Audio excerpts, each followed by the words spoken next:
ગુજરાત સરકારે બિલ્કિસ બાનો દોષિતોને જેલમાં પાછા મોકલવાના મામલે સુપ્રીમ કોર્ટમાં અરજી દાખલ કરી છે। ગુજરાત સરકારે આ કેસમાં રિવ્યુ પિટિશન દાખલ કરીને નિર્ણયમાંથી ગુજરાત સરકાર વિરુદ્ધ કરવામાં આવેલી કઠોર ટિપ્પણીઓને દૂર કરવાની માંગ કરી છે। 8 જાન્યુઆરીએ બિલ્કિસ બાનોની અરજી પર સુપ્રીમ કોર્ટે હત્યા અને બળાત્કાર કેસમાં આજીવન કેદની સજા પામેલા 11 દોષિતોને તેમની મુક્તિના 17 મહિના પછી જેલમાં પાછા મોકલવાનો નિર્ણય સંભળાવ્યો। સુપ્રીમ કોર્ટે તેના નિર્ણયમાં ગુજરાત સરકારના દોષિતોને સમય પહેલા મુક્ત કરવાના આદેશને રદ કર્યો હતો।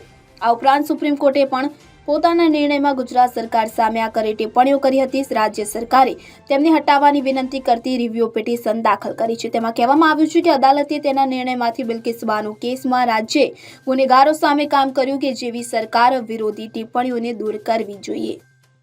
Bureau report CN24 news. હવે જુઓ દેશ દુનિયાની તમામ ખબરો તમારી આંગળીના ટેરવે।